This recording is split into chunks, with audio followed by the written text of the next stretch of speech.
In this video, we are going to be going over my $70,000 overdone detail van. Put a wagon in the driveway, you know I did. When I shoot my shot, it's still a wild way it's going in. Me and Lil Sicko sitting sideways, breaking tens. Used to be an antisocial nigga, now I'm making friends. I just got a mansion out in Turks and it's a beachfront. If she bringing 4 friends, I know I hit at least one. Got them all tanning by the pool and they greased up. Police in my city, man, I keep their pockets greased up.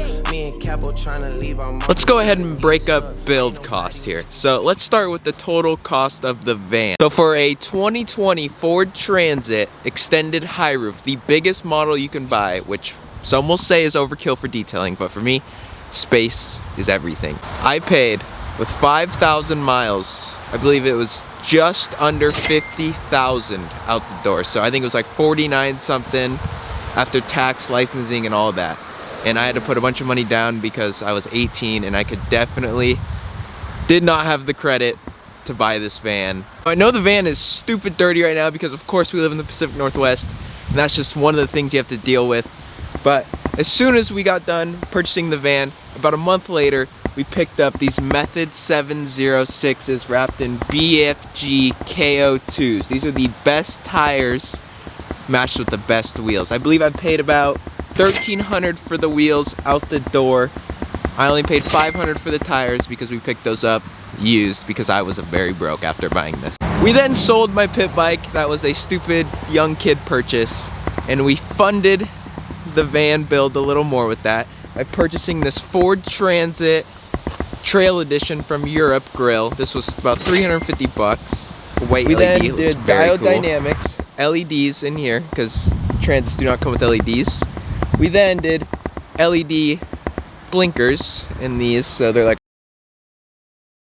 This van did not come with any fog lights, so we went ahead and took care of that with the Freedom Van Go pod light kit.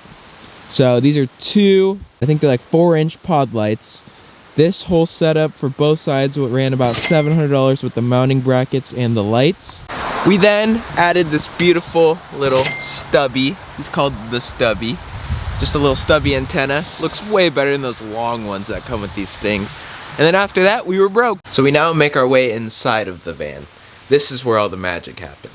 We picked up this Pulsar 4,500 watt generator to run our pressure washer and anything we need to run. That way, we don't have to hook into anyone's power, and because we have the AR630 total stop pressure washer, this actually runs off of it's like a 20 amp plug, so it's a completely different plug you do not find at people's houses. So we had to buy this generator in order to run this pressure washer. So these two, I'd say the generator I believe was $900. The pressure washer with my discount, I believe I paid $640 for it. So what is that? It's $1,540 right there. Bam, $1,540 for just the pressure washer. We have these Coax reels, which are the best reels ever made.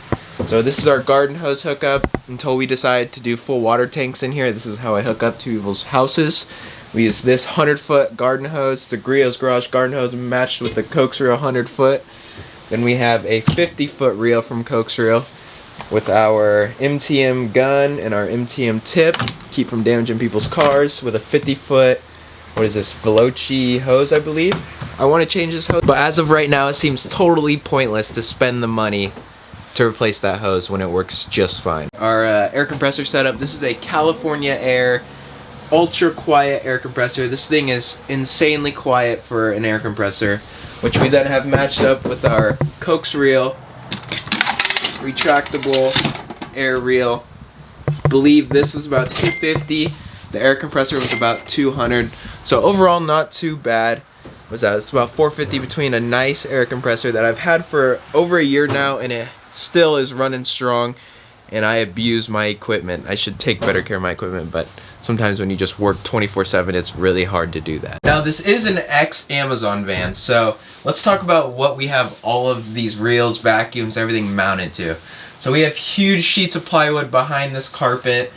I believe I paid around $400 for all the wood in here. So total cost to carpet the walls in the van after adhesive and the carpet material, it was $280. The race deck flooring costed right around $260. I got it on 20% discount sale because of Labor Day, so saved a little bit of money there. Definitely recommend this stuff if you have a big van like this. Now the wrap. The wrap was $5,500, but it's going to help with business. I'm going to use it at car shows and things like that. That's why I made it look a little crazy. I don't get very many phone calls because I feel that most people don't know what I do because I should have put like detailing on there or something. But that's okay. You live and you learn, and this is more for car shows. But highly recommend you invest in a wrap for your van. It is going to help you look way more professional. All right, you guys. Now we're gonna talk about the second most expensive mod, the roof rack. So we are up here on the roof rack. It is about 10 feet in the air, insanely huge. So this was actually a quite large investment. We just picked this up. We just literally got done putting it on yesterday. But as you can see, we got the full area. Got the drop down bar for the light bar, which we will be buying. So this van is not done. We still have about $10,000 in mods we need to do. But we're taking a break because we just spent $10,000 between the wrap and this roof rack. So let's talk to you about this roof rack and why we put this on this van. So a lot of you are probably like, Tavian, why would you buy a roof rack? It is a detail van. Well, what do you need a roof rack for? And in some cases, you are all correct. But let me tell you something. Here in Washington, as you can see, it is pouring rain around here. And on these vans, you cannot just put an awning on the side of them without drilling holes into the side of the van. And I am not trying to drill holes in the side of the van. So we took it upon ourselves to spend $4,600 on this roof rack, which is, it hurt very bad. I was like, oh my God, what am I doing? But I was down in Ocean Shores, it was dumping, the wind was roaring, and I just couldn't take it anymore. So the next day we drove all the way down to Scappoose, Oregon, picked this up from Flatline Van Co., and I must say, the build quality is immaculate. We still have to spend $2,000 on awning, so we still are awningless, so we haven't gotten really much done here. But honestly, guys, why do a business like this? Why own anything if you're not going to be different than everyone else? Why wouldn't you have your own style, have your own identity basically inside this insanely large detailing space with 8 million detailers? I mean, I want to stand out. That was the whole point. My work stands out, but at the end of the day, work only stands out so much because everyone can do good work if they actually try. Not everyone wants to spend $70,000 on their work van. Whereas me, I'm 19 years old. I don't really have a lot of expenses. I'm pretty good with money as far as a kid goes. You know, obviously spending $70,000 on a van doesn't mean you're pretty good with money, but I know I'm safe. And I know I can afford to do this because I'm investing into myself. I'm making me enjoy this job. And when I go to hire employees, I want them to enjoy working in this area, this space of work. Invest in yourself, invest in your business. You know, I have right over here, I have a 600 horsepower BMW. You know what? It's broken. You wanna know why it's broken? Because instead of spending money on the car to fix it, that is a fun car, makes me no money. Okay, this van is what makes all the money. So this is what I invest all of my money into. Instead of building out my car, I build out my van because I get to enjoy it, because it's fun. It's my work rig, so it makes sense. It makes sense to spend the money. And 3, because the customers love it. The customers love when you show up in a beautiful van that is fully tricked out, and it just shows. It's not just like I can do good work, it's also I can do good work and I care about what I'm doing, because you see me roll up in this van that I've spent so much money, so much of my time invested into this thing. I'm not telling you to go in debt or do anything crazy like that, but just once you start making the money, don't go out and buy things you do not need. In no way am I some sort of financial advisor, because I buy dumb things too. I like dumb things too. But you need to get to the point where you're making enough money where you feel like if you buy those things, it's not going to take away from what you can put back into the business. Which the first full year or two, you're not going to be able to buy any of those things. I was wearing Vans that had holes in them, holes in the feet, all that kind of stuff until like last month. And you know, that's just how it goes sometimes. And you got to be ready to take those, you know, everyone's gonna think you're probably super broke, which you very much so are, and I still am very broke. You look at all these other people out there and, you know, you look at Instagram, TikTok, all that stuff, and man, it just makes you feel like you're never doing enough, which, you know, that's just kind of also a part of owning a business. You never feel like you're doing enough. You will probably never feel like you're doing enough. And you're going to have tough times, and it's going to be really rough, and I'm still learning that. I'm still experiencing that. I'm only 19, you know, I'm very new to this whole thing. And no way. I'm right here with you guys, okay? I'm pretty new. I'm pretty fresh. There's going to be things that happen. You just got to be prepared for those things, and, you know, we're all going to get there. So if you want to start a detailing business, just do it. Just freaking do it. There's plenty of jobs out there, but do it to be the best. Don't do it to be like everyone else. Don't look at everyone else. Don't look at me. Don't try and be like me. Be like your own person and do what you want to do in this business. Whatever you feel that you can make a different impact on, just do it. Just go for it. And start now. Don't start later. Start right now. The younger you are, the more chance you have to mess up.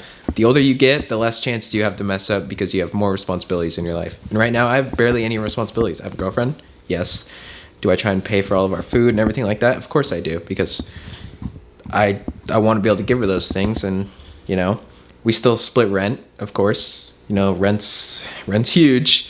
So that's the only thing that we split. Everything else I pay for and I am responsible for. So I have to make sure I'm always out there trying to get work. I'm always out there trying to improve the business. I'm always out there trying to make my clients happy so that they continue to come back to me. And that's all I've ever tried to do. And that's all you can do. You just work your best. And you don't need some shop to start, okay? I see all these videos saying how you need this, how like if you have a shop, you get like different kind of clients. If you're a mobile detailer, you're not a detailer, all this dumb stuff. But it's like once you get to a certain level, that does not matter. You working with those high-end clients, they all have shops. You do all those ceramic coatings, all that inside of their shops. It's just all about who your clientele is at the end of the day. So all my clients, they're pretty up there. They all have a place I can do something like that. You know, I get to work with some exotics. It's awesome. Not every car is an exotic, but eventually it will be that way. So you just have to start somewhere, you know. My prices, I started out, I wasn't doing $50 car washes, okay? You don't need to do that. If you are pretty good at what you do, starting out that low is going to bring you problems because you're going to get the clients that you do not want. So do not start that low. Start at a good price. I see all these detailers starting so low, and it's like, don't do that. You're wasting your time. You're getting overworked. You're working with people who are trying to nickel and dime you in every which way. So just don't do that. Start out at a reasonable rate. I would say, you know, a full detail, probably $200 to $250 before tax. That's like a good starting rate. Probably $200 before tax on your first couple jobs just to get going. But that's what I started out at. I never started out at $100 for a full detail. No, absolutely not. I can use my time for something else better. So don't sell yourself short. Seriously, guys, do not sell yourself short in this business. There's going to be so many people who try and tell you to do that and you're not worth that and all that. Don't listen to them. Do not listen to them. Just ignore them. Take the loss, and it's going to be so hard when you're starting out. It's going to be so hard to take a loss like that because you're starving for money. I understand you are starving for money, but sometimes those jobs just are not worth your time, and those people are not worth your time. I've dealt with a lot of it, and I'm done dealing with that. I'd rather sit here at my computer, get other type of work done, push content out for the business instead of having to deal with those people. So, you know, just do it. Just get out there and get to work, guys. But other than that, that's going to end off the video. Thank you guys for watching. We went on this huge rant at the end. I don't know what we're doing, but I hope you guys think the van is sick. We still have like $10,000 to do to this thing, so yeah, stay tuned for the most expensive detail van ever, which it probably already is. You know, we're $70K deep in this van. I want to see your guys' van builds. If anyone watching this has a crazy van build, throw that stuff down in the comments or send me some photos of that thing because I want to see some crazy detail vans. I've only seen a couple, but I want to see your guys' insane detail vans because the next van I build is going to be a Connect, and you guys are not ready for this van. But other than that, it's going to end off the video. Thank you guys for watching. I'll see y'all in the next one. Peace. Their pockets greased up. Me and Capo trying to leave our marking piece to Easter. Ain't nobody making too much money out the beef stuff. But I beef a rapper cause I'm never with the sweet stuff. Shawty came from Mexico, she know she got the sweet stuff.